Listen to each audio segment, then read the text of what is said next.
हनुमंत पवार जे आपल्या सोबत आहेत त्यांच्याकडनं आपण काँग्रेसची भूमिका जाणून घेऊयात. हनुमंतजी, तुम्ही काय सांगाल, काँग्रेसची भूमिका एसआयआरच्या अनुषंगाने कशी असेल? कारण महाराष्ट्रामध्ये सुद्धा ते राबवण्याची आता इथे निर्णय घेण्यात आलेला आहे, तर तुम्ही काय म्हणाल? काँग्रेस पक्षाचं जे वरिष्ठ नेते शिष्टमंडळासोबत निवडणूक आयोगाच्या अधिकाऱ्यांना महाराष्ट्रामध्ये भेटले आणि जे राष्ट्रीय निवडणूक आयोग आहे आयुक्त आहेत त्यांनाही आमच्या वेळोवेळी जे निवेदने गेलेले आहेत, आमचे वरिष्ठ नेते जाऊन भेटलेले आहेत.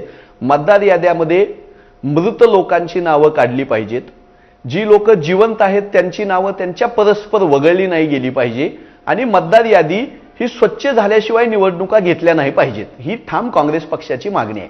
किती पुरावे द्यायचे, किती उदाहरणं द्यायचे? कामठी मतदारसंघ असेल, राजुरा मतदारसंघ असेल, महादेवपुरा मतदारसंघ बेंगलोर मधला आहे, आळंद मतदारसंघ आहे गुलबर्गा मधला, जिथं जिवंत माणसाची नावं त्यांच्या परवानगीशिवाय वगळली आणि जिथं काँग्रेसला मागच्या निवडणुकांमध्ये बहुमत मिळालं, जास्त मते मिळाली, तिथंच तुम्ही नावं वगळली असं राहुलजींनी सिद्ध करून दाखवलं.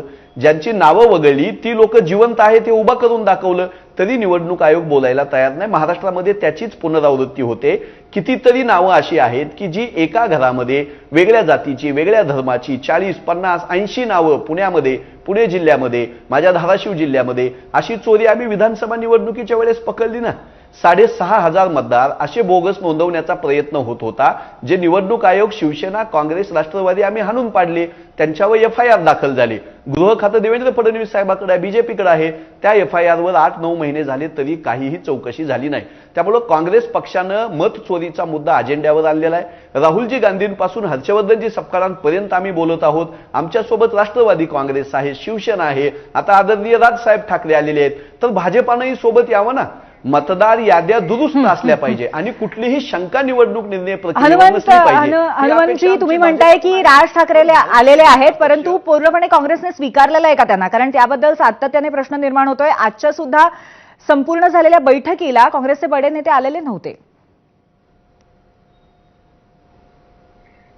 पूर्वी जी ही बैठक आणि हा मोर्चा, हा इंडिया आघाडी, महाविकास आघाडी, महानगरपालिका निवडणुका, विधानसभा, लोकसभा असं कुठलंही उद्दिष्ट डोळ्यासमोर ठेवून आम्ही काढलेला नाही. लोकशाही वाचवायची, निवडणूक प्रक्रिया पारदर्शक असली पाहिजे, स्वच्छ असली पाहिजे, यासाठी जे सोबत येतील त्यांचं स्वागत आहे. राजसाहेब आज बोलतायत, आनंद आहे. त्यांचे कार्यकर्ते मतदार याद्यांमध्ये जाऊन तपासणी करतायत, चुका करतायत, आनंद आहे. काँग्रेसवाले करतायत, शिवसेनेवाले करतायत.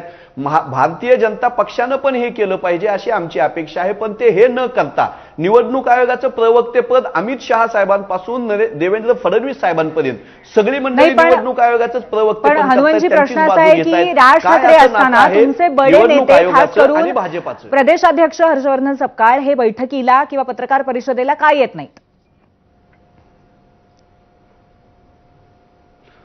पहिले जी निवेदन झालं सगळ्या शिष्टमंडळांनी दिले, असे 2 निवेदन झाले. त्याला सगळे वरिष्ठ नेते होते. बाळासाहेबजी थोरात साहेब होते, आमचे विजय वडेट्टीवार साहेब होते, वर्षाताई गायकवाड होत्या. आज आमचे प्रदेशाध्यक्ष काही वैयक्तिक कामासाठी बुलढाण्यामध्ये होते आणि वर्षाताई गायकवाड महाराष्ट्रामध्ये जो कायदा सुव्यवस्थेचा बोजबारा उडालाय त्या विरोधात AICCला दिल्लीला प्रेस कॉन्फरन्स घेत होत्या. या सरकारच्या विरोधामध्ये लढण्यामध्ये आम्ही व्यस्त आहोत. पण आमचे सहकारी नसीम खान काय छोटे मोठे नेते असं तुम्ही मोजू नका. वरिष्ठ प्रवक्ते आहेत सचिन सावंतजी. काँग्रेस पक्ष या मोर्चाला पाठिंबा आहे, आम्ही सोबत आहोत आणि वोट चोरीच्या मुद्द्यावर जे जे लढतील त्यांच्यासोबत काँग्रेस आहे. हा मुद्दाच अजेंड्यावर राहुलजींनी आणि काँग्रेसने आणलेला. 2 मोठ्या प्रेस कॉन्फरन्स घेऊन 500-600 पत्रकारांसमोर पुराव्यानिशी आम्ही हे मुद्दे मांडले. हनुमंतजी, हा सगळा मुद्दा फक्त आजच्या बैठकीपुरताच मर्यादित आहे असं नाहीये, कारण एकंदरीतच मनसेबद्दल किती सकारात्मक काँग्रेस आहे याबद्दल सातत्याने चर्चा होत आहेत. आणि अशा पद्धतीने इतक्या महत्त्वाच्या बैठकीला जेव्हा विरोधकांच्या, काँग्रेसचे मोठे नेते उपस्थित नसतात, तेव्हा मग सत्ताधाऱ्यांना सुद्धा बोलायला एक वाव मिळतो आणि तो वाव आज घेतलेला आहे पूर्णपणे. म्हणून तुम्हाला हा प्रश्न विचारला हनुमंतजी. वरिष्ठ प्रवक्ते सचिन सावंत सर आणि नसीम खान सर यांना तुम्ही छोटं मोठं म्हणू नका. काँग्रेस पक्षाचे नेते 2 शिष्टमंडळात होते, मोर्चातही दिसतील. त्यामुळं ही बैठक ही मोर्चाच्या पूर्वतयारीची बैठक होती. मोर्चा ताकदीनं होईल, काँग्रेस सोबत आहे आणि वोट चोरीबद्दल जे जे बोलतील त्यांच्यासोबत आम्ही आहोत. हा लोकशाही वाचवण्याचा आहे, निवडणुका, आघाड्या याचा हा मोर्चा नाहीये, हे कृपया समजून घ्यावं. काँग्रेस पक्ष वोट चोरीच्या विरोधामध्ये, केंद्र सरकार निवडणूक आयोगाची बाजू घेत आहे, आम्ही केंद्र सरकारच्या विरोधात आहोत, निवडणूक आयोगाच्या विरोधात आहोत. निवडणूक आयोगाने उत्तर द्यावं, सामोरे जावं मोर्चाला, ही आमची मागणी. बरं.